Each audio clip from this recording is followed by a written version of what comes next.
Tervetuloa tänne Kestävän kehityksen keskukselle. Meillä on tänään aiheena luontotyöllistä haastattelusarja, ensimmäinen osa.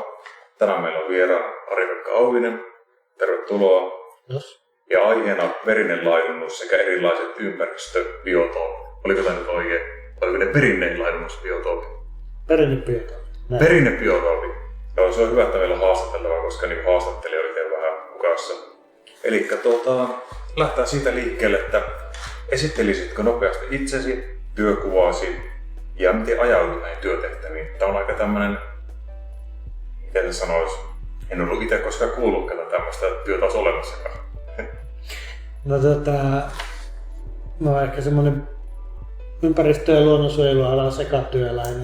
Mä oon tutkijana töissä Suomen ympäristökeskuksessa ja suojeluasiantuntijana asumassa luonnonperintösäätiö nimisessä yksityisessä säätiössä, joka ostaa lahjoitusvaroin luonnonalueita ja suojelee niitä. Ja mä teen aika paljon vapaaehtoistyötä myös tuolla etupäässä Pohjois-Pohjanmaan liittotieteellisessä yhdistyksessä. Voisitko sanoa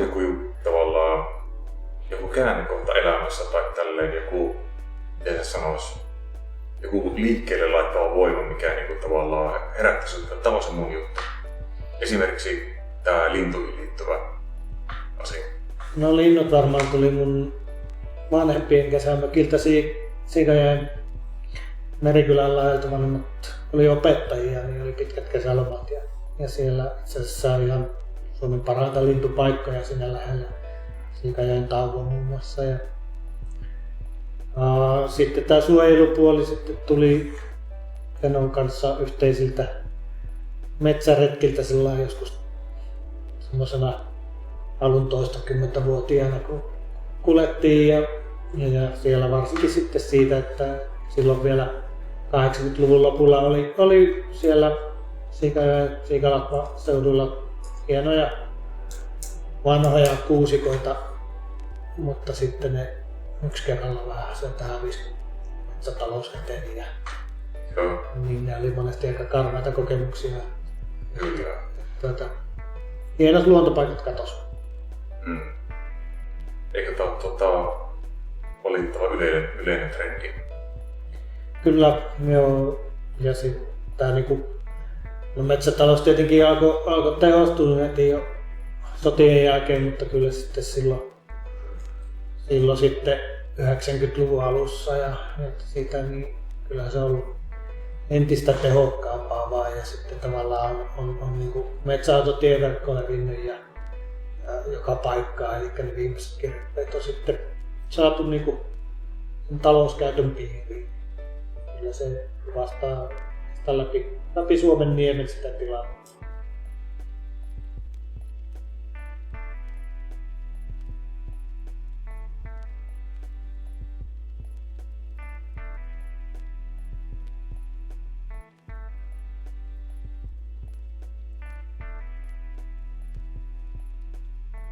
Siirrytään nyt tähän aiheeseen, eli tähän perinnelaiduntamiseen ja perinnebiotooppeihin. Miten voisi helposti tiivistää vaikka perinnebiotoopin? Mitä se niin on? No perinnebiotooppi on tämmöinen, kun Suomessa vielä ennen tätä teollistumista ja sanotaan öljyn aikakautta, niin maatalous perustui kuitenkin tämmöiseen omavaraisuuteen ja siihen, että joka talossa oli se pari lehmää ja ehkä hevonen ja jokunen lammas ja semmoista pienen mittakaavan maataloutta, aika tosiaan omavaraista. Ja kun ei ole koneita, niin sitten niin sille karjalle laidunsi siinä asuinpaikan lähellä tai sitten sille niitettiin heinää jostain säällisen matkan päästä, missä oli niittyjä.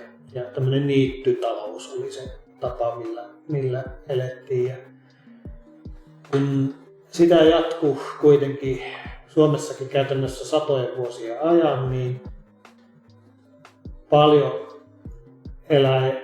kasvilajeja ja ylipäätään eliölajeja ehti sopeutua niihin olosuhteisiin, semmoisiin avoimiin, joka vuosi niitettäviin tai laidunnettaviin elinympäristöihin. niitä nyt sitten kutsutaan niitä niittyjä ja hakamaita ja laitumia perinnebiotoopeiksi. Mutta sitten kun tultiin tähän 1900-luvun jälkipuoliskolle ja sitten 2000-luvulle, niin tämmöisen koneellistumisen ja maatalouden tehostumisen myötä niin se niittytalous jäi historiaan ja Suomestakin katosi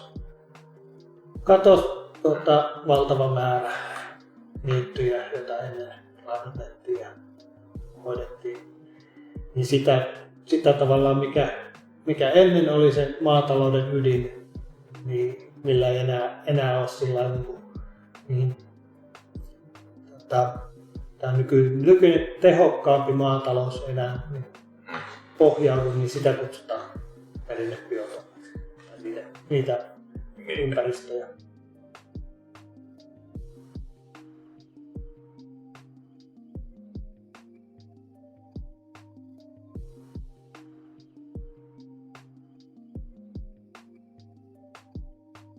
Eikö tämä jotenkin ole tavallaan, tuntuu, että me mennään tavallaan väärään suuntaan, koska luulisi esimerkiksi niin kuin eläinlajeille ja esimerkiksi just linnuille luulisi olevan hyväksi, että olisi mahdollisimman niin kuin laaja-alaisesti vaikka erilaisia viljelykasveja, niin kuin mitä mä oon käsittänyt, että nykyään on paljon, niin kuin, että viljellään samaa kasvia ja se vaikka heikentää sitten näiden eläinlajien esimerkiksi immuniteettia ja ne sairastuu ja tulee heikompia sukupolvia. Kyllä maatalous on tietysti, sen erikoistuminenhan kuuluu siihen tehostumiseen, eli jollain tilalla on sitten vaan lihankarjaa ja jollain lypsykarjaa ja joku tila viljelee vaan kauraa ja niin edelleen. Se sitten tarkoittaa sitä, että on laajoja alueita tosiaan yhtä kasvilajia tai yhdenlaista viljelyä. Ja se on tietysti sitten sen luonnon monimuotoisuuden kannalta huono juttu, kun se on pahimmillaan vähän semmoista viheraavikkoa. Ja sitten myös se on melkoinen riski näin niin kuin ilmastonmuutosnäkökulmasta. Sitten jos tulee ääri-ilmiöitä ja vaikkapa tämmöiset tuholaisesiintymät lisääntyy ja ikään kuin voimistuu jatkossa ilmastonmuutoksen myötä, niin tämä on vähän niin kuin tietyllä tavalla riskin maksimointia, että on yksi oikein tietty juttu, mitä pusketaan hirveästi. Niin, tai se on ainakin ollut tämä malli toistaiseksi, mutta eiköhän siihen voisi kuvitella, että muutoksiakin tulee ja voisi kuvitella, että tulevaisuudessa ihan järkevää ikään kuin ei laita kaikkia munia yhteen koriin, että monipuolista. Tuo oli hyvin sanottu mun mielestä. No kyllä varmaan veikkaan, että ilmastonmuutos osittain pakottaa semmoiseen ja sitten muutenkin on nyt sitten tässä nyt tietyllä tavalla varsinkin 1900-luvun puolivälin jälkeen, niin jos ajatellaan maatalousympäristöjä, niin on ollut tietysti ja aivan erityisesti näiden perinnebiotooppien osalta, jotka kaikki Suomessa on uhanalaisia, niin niiden lajista on laajasti uhanalaistunut, niin tilanne on niin kuin mennyt aika synkäksi, mutta että kyllä nyt sitten pikkuhiljaa on tapahtumasta käännettä toiseen suuntaan. Onko tullut tämmöistä heräämistä? On sillä tavalla tullut heräämistä. Esimerkiksi nyt, jos puhutaan näistä merenrantalaitumista, mistä on kyse tuolla Hietasaaressakin, niin esimerkiksi siihen niin EU-myötä on saatu tämmöinen ympäristötuen muoto, jolla voidaan tukea näitä rantalaitumia ja erityisesti tässä Pohjois-Pohjanmaalla, Suomen maakunnista parhaiten, niin on onnistettu elvyttämään tätä rantalaidunnuskulttuuria sen EU-tuen myötä. Ja itse asiassa siinä on yksi näistä harvoista perinnebiotoopeista, jossa on itse asiassa nähtävissä jo valonpilkahduksia. Se on hyvä.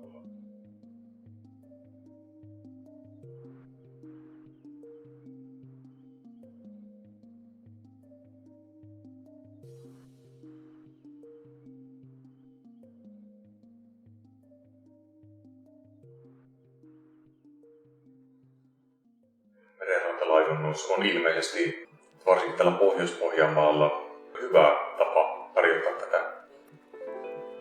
Täällähän tietysti luonnonolot on sillä erityisen otolliset näille rantalaitumille, kun täällä on hyvin tasaista ja sitten maa nousee merestä, eli on tämmöisiä laajoja laitumia tässä just Oulusta tonne jonnekin Pyhäjoelle, Kalajoelle saakka etenkin ja vähän muuallakin, mutta varsinkin jossain Limingan seudulla tosi laajoja rantalaitumia, joita voidaan sitten ja tavallaan se onnistuu tämmöisen, kun nykyään kuitenkin maatilojen tilakoot on kasvanut hurjasti ja eläinmäärät, niin sieltä sitten kuitenkin löytyy niin isoja laitumiakin, että sinne voi viedä vaikka 100 eläintä jollekin laitumille ja sillä saa tosi hyviä tuloksia parhaimmillaan.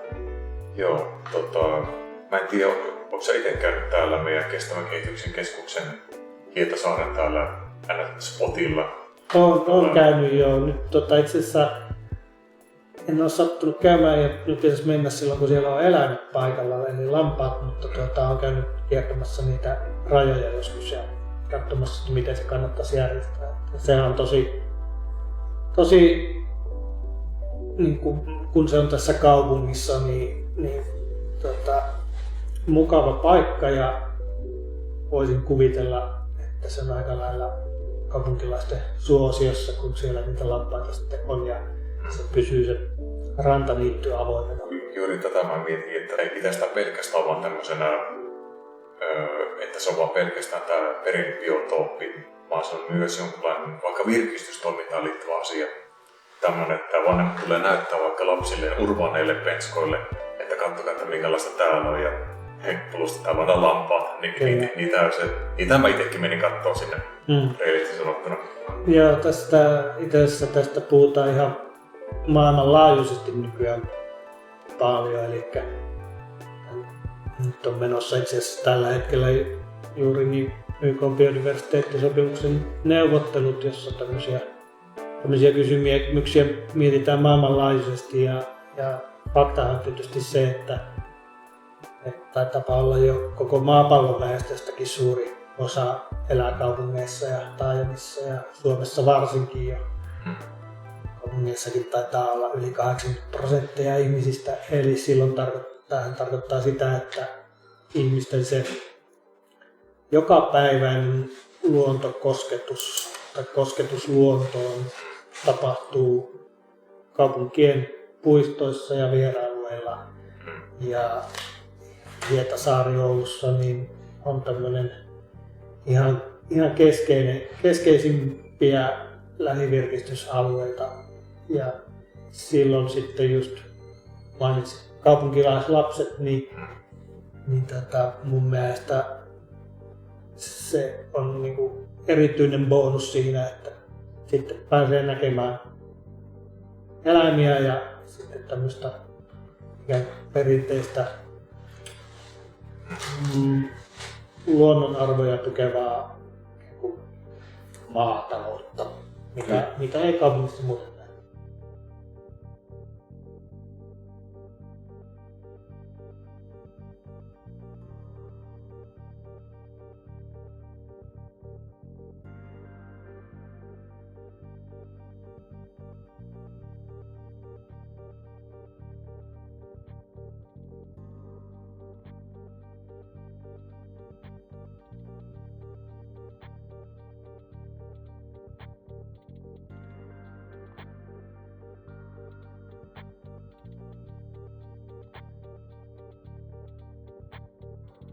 Onko vaikka Oulussa esimerkiksi jotakin tiettyjä lintulajeja, jotka hyötyisivät paljon tästä perinnönlaiduntamisesta? No täällä on aivan erityisesti niitä lajeja, eli tässä Oulun, Liminganlahden, Siikajoen ja Hailuodon seudulla niin on Suomenkin mittakaavassa poikkeuksellisen runsas ja monipuolinen rantalinnusto, ja silloin puhutaan erityisesti kahlaajalinnuista, niistä pitkäjalkaisista linnuista, jotka siellä veden rajassa vipeltää. Tässä on tämmöisiä lajeja kuin mustapyrstökuiri, eteläsuosirvi, Lapin sirvikin vielä ehkä sinnittelee jossain, ja sitten tämmöinen itse asiassa Oulun ihan huippuharvinaisuus kuin rantakurvi, eli siinä kestävän kehityksen laitumen vieressään se lintutormi on nimeltään rantakurvin lintutormi. Se saa nimensä siitä. Mutta myös monia muita lajeja, suokukkoja ja tämmöisiä. Eli itse asiassa kaikkia näitä mitä mä mainitsin, niin se rantalaidunnus auttaa. Niin nämä kaikki lajit hyötyy siitä laidunnuksesta siitä, että ne niityt pysyy avoimena ja itse asiassa monelle se avoimuus tai sitä voi sanoa, että kaikille niin on ihan elinehto, että jos ne niityt kasvaa umpeen, ruovikoituu, pajuttuu, niin sitten ne ei voi enää siellä pesiä. Niin, tämä liittyy pesimiseen, liittyykö tämä ruoanhankintaan myös? Siihen pesintään ja poikasten selviytymiseen ja semmoiseen, eli niiden täytyy olla avoimia niiden niittyjen, jotta ne siis nämä linnut haluaa nähdä ympärilleen ja pystyä pakenemaan petoja. Ja sitten kyllä se tietysti se niiden aikuisten ja erityisesti poikasten käyttämä ravinto niin sitten on erilaista. Että jos sulla on semmoinen korkeakasvuinen tiheä ruovikko, niin siellä on ihan erilainen hyönteislajisto kuin sitten semmoisella avoimella niityllä. Ja näillä rantalinnuilla, kahlaajalinnuilla niiden emot ei koskaan ruoki niiden poikasia, eli saman tien kun ne kuoriutuu, ne alkaa itse nokkimaan sieltä ruokansa ja sitten jos siellä ei sitä oikeanlaista ruokaa ole, niin ei sitten niin se poikasten kasvaminen onnistu. Joo. Nämä on sillä tavalla tosiaan onko nämä otetaan esimerkiksi tämä rantakurvi, oliko tämä muisti oikein, niin onko vaarallista vai uhanalainen oikeasti? No rantakurvi on äärimmäisen uhanalainen Suomessa, että niitä on ihan alle 5 paria Suomessa ja vähän siinä liipasimmalla, että onko niitä niin jatkuuko se niiden suku täällä Suomessa. Tuo on hurja kuullut. Eihän niinku normitaleja tämmöisiä tiedä, ajattelee aamupussissa kun lukee menemään tuolla, niin ne on ihan pysäyttäviä asioita. Niin, eli näillä Suomessakin ja Pohjois-Pohjanmaalla ja koko Itämeren piirissä, niin tällä rantalaiduksella on tietenkin vuosisatojen historia. Ja sitten tuossa tämän maatalouden tehostumisen ja koneellistumisen myötä, niin yhtäkkiä sitten se rantalaidunnos ei enää ollutkaan kannattavaa. Itsekin muistan vielä lapsuudesta tuolta Merikylällä, että kyllä siellä vielä 80-luvulla oli lehmät rantalaitumilla, mutta sitten 90-luvulla ja 2000-luvun alussa ei enää ollutkaan ja siihen meinasi tulla se pullonkaula, että ne lintulajit esimerkiksi oli ihan häviämässä. Ennen kuin sitten onneksi aloitettiin tämä tuettu laidunnuus. Käsittääkseni on erilaisia näitä eläinlajeja, mitä voidaan käyttää tähän tarkoitukseen. Meillä nyt on lampaa, mutta mitä mä oon käsittänyt, niin esimerkiksi niin lehmiä voidaan käyttää jossain määrin. Pitääkö paikkansa? Joo, lehmät ja lampaat on ne yleisimmät ja itse asiassa nautakarja on se mitä kaikista eniten käytetään laidunnuksessa. Eli ne laajimmat laitumet on nautakarjaa. Esimerkiksi tuossa just Liminganlahden ympäristössä muun muassa. Hailuodossa ymmärtääkseni oli pitkä perinne nimenomaan lampaiden laiduttamisessa siellä rannoilla. Se ehkä vähän riippuu sitä rantalaitumen tyypistä ja että onko se hiekkapohjainen vai sitten jotain savea tai orgaanista ainetta se, mutta tietenkin niin kuin, nautojen avulla pystytään laiduntamaan suurempia alueita. Hevosiakin voi jossain määrin käyttää, mutta siihen se sitten ehkä rajoittua, että lampaat ja nautaeläimet on se pääasiallinen. Esimerkiksi Raahen saaristossa on saaria otetaan. Siellä on vasta lampaa. Joo. Kyllä, mitenkin on Raahessa.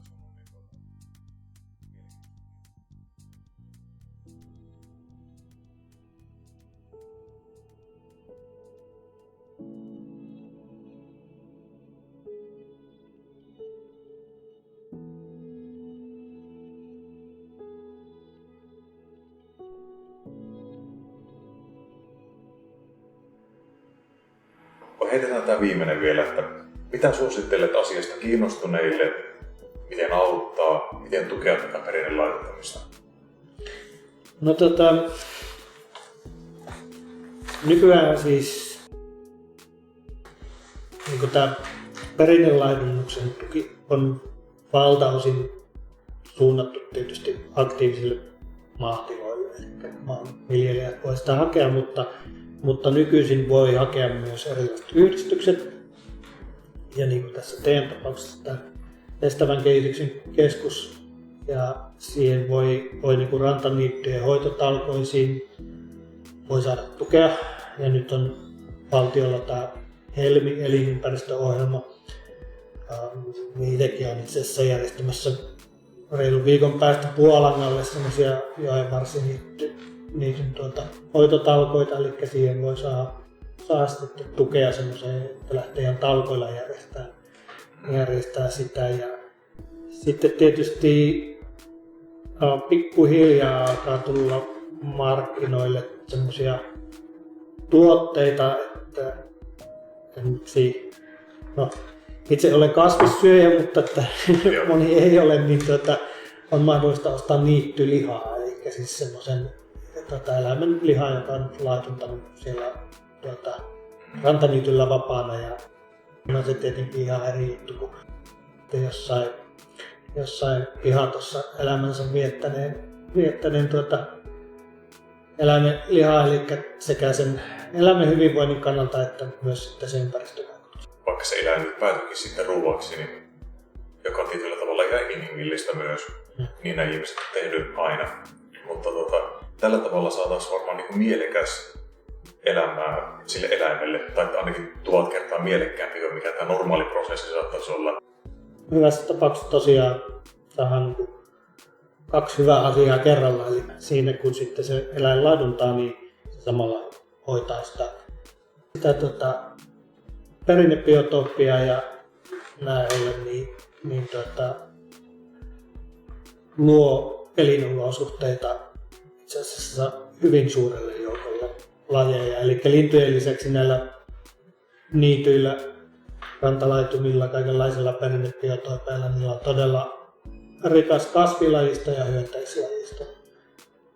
Eli nämä perinnebiotopit onkin Suomessa, jos katsotaan uhanalaisia lajeja, niin heti metsien jälkeen niin toiseksi eniten uhanalaisia lajeja on nimenomaan näillä niityillä ja hakamailla. Nyt tämä jotenkin, kun olen selittänyt tämän koko asian, niin jotenkin tämä tuntuu vaan niin, että tässä on pelkkää voittoa, tässä on pelkkää plussaa, jos tämä homma saataisiin niin käynnistettyä uudelleen. Ei välttämättä samalla tavalla kuin ennen, miten menneisyys oli, mutta siirrettäisiin tämä niin moderniin yhteiskuntaan ja nykyaikaan.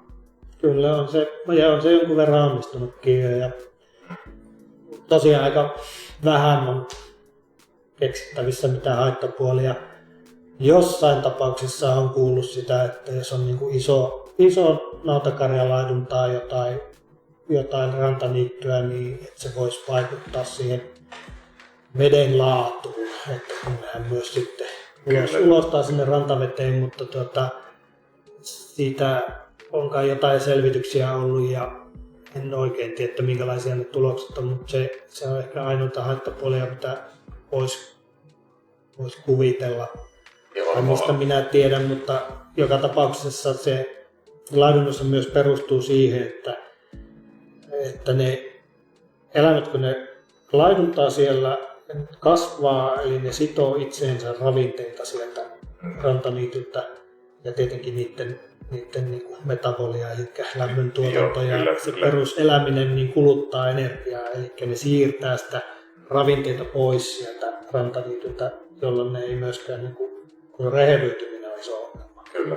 Eli vesi mukana ja ilmasta laskeutuman kautta tulee typpeä esimerkiksi ja on paljon rehevempiä ne rantaniityt kuin ennen, niin sitten niiden sen laidunnuksen myötä sitä ravinteita saadaan poistettua. Kyllä, mutta että osa menee jo vähän niin kuin... Kiitoksia sulle, Ari-Pekka Auvinen. Saatiin tämä meidän luontotyölistaa haastattelusarja alkuun. Saadaan, tuliko jatkoa, tuliko minkälaista. Ja nyt jos haluat sanoa vielä jotain, sana on vapaa. Mielelleen aiheeseen liittyen tai sivuten, mutta kiitoksia haastattelusta vielä. Kiitos. Mikä ei sitten käymään siellä Hietasaaressa katsomassa lampaita. Ei mene. Puhuta asiaa. Kiitos. Kiitoksia. Kiitoksia paljon. Kiitos.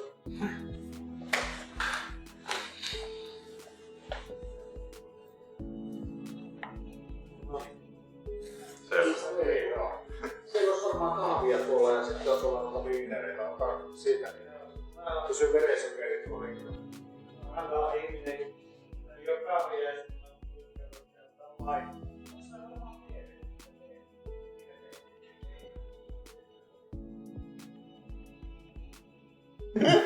Otetaanko vielä tuo loppuun? Eli